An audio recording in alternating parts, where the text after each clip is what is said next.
आप एक ऐसी टीम के कप्तान हैं, कई बार हमने देखा है ना, जैसे अगर आप क्रिकेट टीम में भी देख लें तो बहुत बार ऐसा होता है कि कप्तान अलग है, लेकिन कप्तान एक या दो प्लेयर ऐसे हैं जिनका स्ट्रेचर कप्तान से भी ज़्यादा ऊंचा है। वो कप्तान नहीं है पर वो, जैसे मान लीजिए सचिन तेंदुलकर कप्तान नहीं है लेकिन वो टीम में खेल रहे हैं, उनका स्ट्रेचर बहुत ऊपर है। आपको भी कभी ऐसा लगता है कि आप टीम के कप्तान हैं लेकिन आपकी टीम में दो प्लेयर ऐसे हैं जिनका स्ट्रेचर बहुत ही आइकॉनिक है? बिल्कुल, होना भी चाहिए। देखिए मैं आपको फिर बताता हूं, ये भी अगेन इंडिविजुअलिस्टिक सोच के कारण पैदा होती है। मुझसे किसी ने इंटरव्यू में पूछा कि have to got big shoes to fill. मैंने कहा शू गया कहां है जो हमको फिल करने की जरूरत है। हमारे प्रधानमंत्री मोदी जी हमारे को सपोर्ट करने के लिए और आइडियाज देने के लिए और प्रॉब्लम को सॉल्व करने के लिए हमेशा हमारे साथ हैं, तो और हम उनका पूरा सदुपयोग करते हैं। अमित शाह जी हमेशा हमारे साथ हैं और वो हमारे को हमेशा हम सहयोग करने के लिए तैयार रहते हैं और मैं उनका सहयोग पूरा लेता भी हूँ। राजनाथ जी हमारे साथ हमेशा खड़े हैं। तो ये सभी सीनियर लीडर्स, ये जो एक्स प्रेसिडेंट्स हैं और जो लीडर्स हैं, ये सब हमारे साथ मिल करके काम कर रहे हैं। आपने जब खेल का उदाहरण दिया तो मैं बार बार इस बात को कहता हूं, देखिए कैप्टन विकेट कीपर हो सकता है लेकिन कैप्टन बन जाने के बाद वो बॉलर बन जाए तो काम नहीं चलता।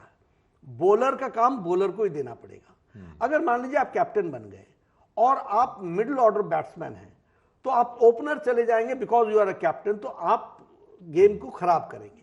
इसलिए मैं हमेशा सब लोगों को बोलता हूं कि कैप्टन बन जाने से प्लेसमेंट नहीं बदलता है। आप सेंटर फॉरवर्ड नहीं हैं, आप फुल बैक हैं फुटबॉल में और आप कैप्टन बन गए तो आप सेंटर फॉरवर्ड चले जाएंगे because you are the captain and you have got the liberty to do that, तो आप गेम को स्पॉइल करेंगे। सेंटर फॉरवर्ड ही होता है, फुल बैक ही होता है। बिना फुल बैक के सेंटर फॉरवर्ड भी सफल नहीं होते हैं और सेंटर फॉरवर्ड के बगैर फुल बैक भी सफल नहीं होता। बिना विकेट कीपर के कोई अच्छा बॉलर भी और फील्डिंग न हो तो दिक्कत आती है। तो ये टीम स्पिरिट होती है और टीम स्पिरिट में हमेशा इस बात को ध्यान में रखना पड़ता है। और आई फील प्रिविलेज कि जिस पार्टी का मैं प्रेसिडेंट हूं उसमें दुनिया के सबसे महत्वपूर्ण शख्सियत जो इनकी दुनिया थाती मानती है, उनको उनके व्यक्तित्व को मानती है, वो अगर भारतीय जनता पार्टी के कार्यकर्ता नेता हैं तो ये हमारे लिए सौभाग्य के लिए एक एज है ये। हाँ। और इसका हमको सदुपयोग करना चाहिए। अगर हमारे अमित शाह जी जो राजनीतिक दृष्टि से बहुत सी चीज़ों की दूर तक पहचान रखते हैं, ऐसे व्यक्ति अगर हमारे पार्टी में हमको हमेशा अवेलेबल हों तो ये मेरा सौभाग्य है और मैं इसको आगे लेकर के चलता हूँ। ये जो इंडिविजुअलिस्टिक सोच है ये पार्टी के लिए हानिकारक होती है। अब इसी पर मुझे, जो आपके काउंटर पार्ट हैं कांग्रेस पार्टी के जो अध्यक्ष हैं मल्लिकार्जुन खड़गे, उनके बारे में कहते हैं कि भाई उनका, वो अध्यक्ष तो हैं लेकिन उनका रिमोट कंट्रोल गांधी परिवार के पास है। आपका रिमोट कंट्रोल किसके पास है? देखिए सबसे पहले तो मैं आपको बता दूं उनके बारे में, जब आपने कहा कि रिमोट कंट्रोल, कांग्रेस पार्टी ये यूपीए की 10 साल की सरकार चली, कैबिनेट के डिसीजंस कहाँ होते थे और कैबिनेट के डिसीजंस को मुहर कहाँ लगती थी, कैबिनेट के फैसले हुए ऑर्डिनेंस का राहुल गांधी ने भरे बाजार में उसको फाड़ा, ये सबने देखा। तो ये अथॉरिटी किसके पास थी और ये अथॉरिटी कैसे चलती थी, आपके ध्यान में आया होगा, रिमोट कंट्रोल की बात है।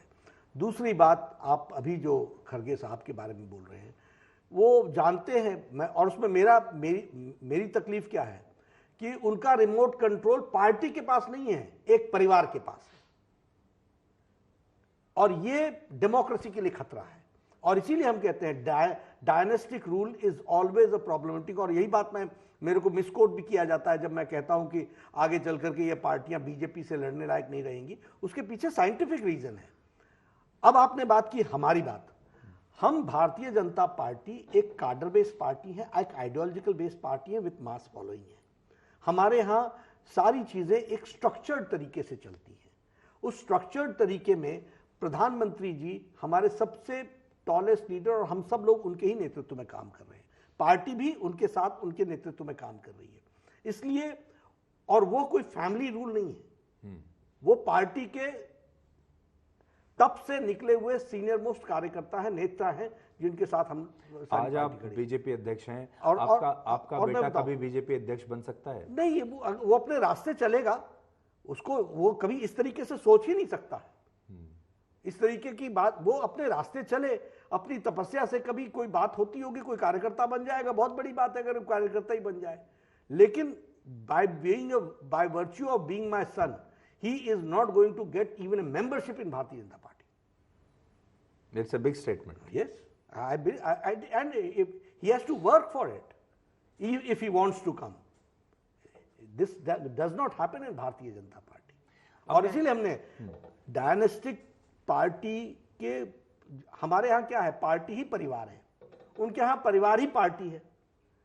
तो ऐसे यही तो चैलेंज है, और इसको रोकने के लिए सेल्फ रिस्ट्रेंट, सेल्फ डिसिप्लिन, ये पहली शर्त है, और ये हमको रखना पड़ेगा।